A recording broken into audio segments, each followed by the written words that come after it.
ইসলামে স্বপ্নকে এক গুরুত্বপূর্ণ নিদর্শন হিসেবে বিবেচনা করা হয়।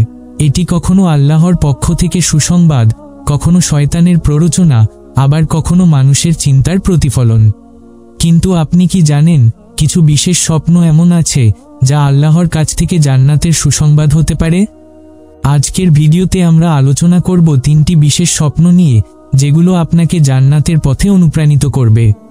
আপনার স্বপ্নের ব্যাখ্যা কি এই তালিকার মধ্যে আছে? চলুন জেনে নিই। স্বপ্ন মানুষের জীবনের একটি গুরুত্বপূর্ণ অংশ। ইসলামে স্বপ্নকে 3 ভাগে ভাগ করা হয়েছে। 1. ভালো স্বপ্ন, যা আল্লাহর পক্ষ থেকে সুসংবাদ। 2. দুশ্চিন্তাপূর্ণ স্বপ্ন, যা শয়তানের পক্ষ থেকে আসে। 3. চিন্তা বা ব্যক্তিগত অভিজ্ঞতার কারণে দেখা স্বপ্ন। হাদিসে ভালো স্বপ্নকে ঈমানদারদের জন্য বিশেষ নিদর্শন হিসেবে উল্লেখ করা হয়েছে। তবে শুধুমাত্র কয়েকটি বিশেষ স্বপ্ন দেখলেই জান্নাতি হওয়া নিশ্চিত নয়। কিছু স্বপ্ন আছে যা আল্লাহর রহমত এবং জান্নাতের সুসংবাদের ইঙ্গিত বহন করে। নিচে এমন 3টি স্বপ্ন তুলে ধরা হলো। 1. মুহাম্মদ সাল্লাল্লাহু আলাইহি ওয়াসাল্লামকে স্বপ্নে দেখা। রাসূলুল্লাহ সাল্লাল্লাহু আলাইহি ওয়াসাল্লাম বলেছেন, যে ব্যক্তি আমাকে স্বপ্নে দেখেছে সে প্রকৃত অর্থেই আমাকে দেখেছে, কারণ শয়তান আমার রূপ ধারণ করতে পারে না।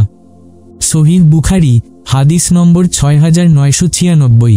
প্রিয় নবী সাল্লাল্লাহু আলাইহি ওয়াসাল্লামকে স্বপ্নে দেখা ঈমানদারদের জন্য বিরাট সৌভাগ্যের বিষয়। হাদিসে বলা হয়েছে, যে ব্যক্তি প্রিয় নবীকে ঈমানের সঙ্গে দেখবে, তার জন্য জাহান্নামের আগুন হারাম হয়ে যাবে এবং জান্নাত নিশ্চিত হবে। 2. জান্নাত বা জান্নাতের দৃশ্য দেখা। স্বপ্নে জান্নাত, জান্নাতের পরিবেশ, নদী, ফল বা অন্য কোনো দৃশ্য দেখা আল্লাহর পক্ষ থেকে সুসংবাদ হতে পারে।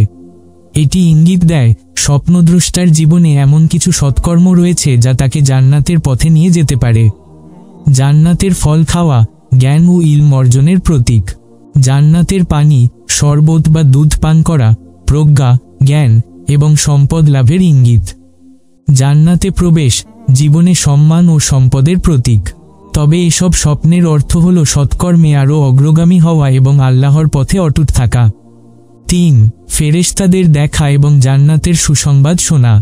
স্বপ্নে ফেরেশতাদের দেখা এবং তাদের পক্ষ থেকে জান্নাতের সুসংবাদ পাওয়া আল্লাহর পক্ষ থেকে এক বিশেষ রহমত।